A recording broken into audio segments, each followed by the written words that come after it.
više mojih prijatelja, dragih, koji su učinili posebne stvari, a ovu pesmu Rusiju smo izveli prvi put u gradu Kingisetu, koji se nalazi nedaleko od Petrograda, i u organizaciji Udruženja Ljubav sa našim bratom Vojom. Ja ga molim da ustane da ga pozdravimo. On je organizovao put i sve nas je ovdje tamo. Voja Beska.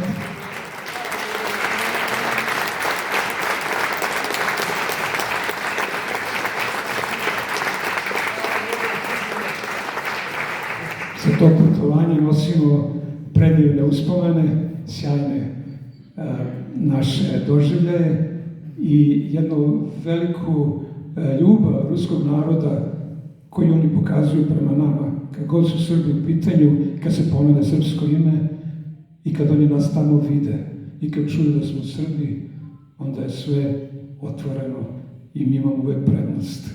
Eto samo toliko da kažem o tome.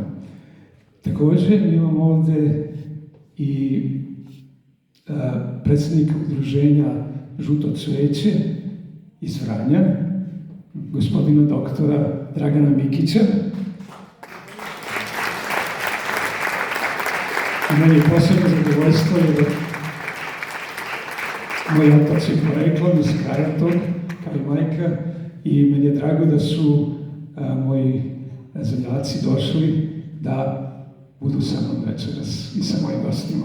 Hvala im.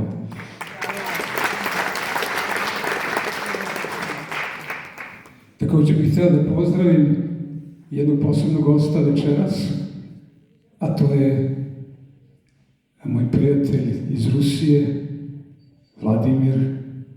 Izvoli, Vladimire.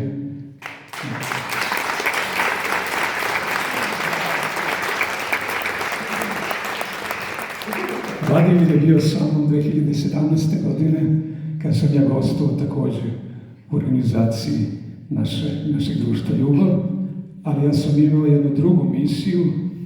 Ja sam bio u Petrogradu gost njihove televizije, pritom je Vladimir bio sa mnom i prevodio sve.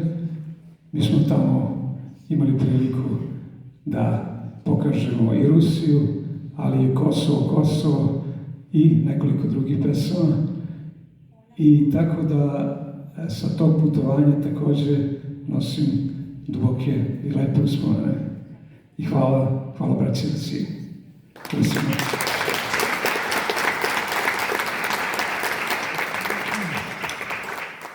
Ja bih vam za sam kraj otpeo jednu pesmu koja je spomenuta već, a njen naziv je, prvi naziv je bio Sa Kosova zora sviće.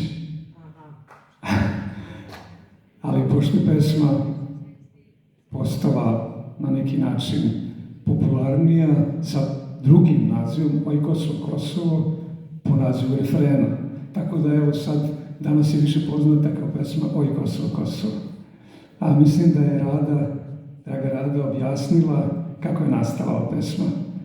Pa onda ja ne bih to prepričavao, ali samo mogu da kažem da je ona nastala u jednom posebnom vremenu, u jednoj posebnoj godišnjici, šestogodišnjici Kosovskog boja, koja se dešava jednom u veku čoveče.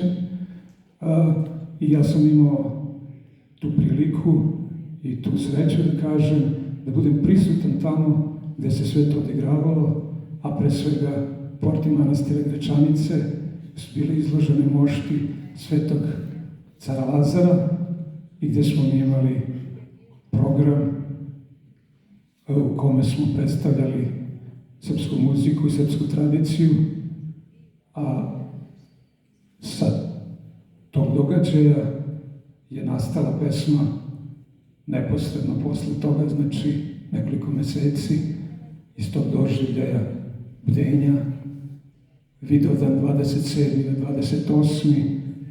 Mi nismo spavali, niko nije spavao od ranog jutra do sledećeg Vidovdana 1989. godine, gdje smo bili na nogama.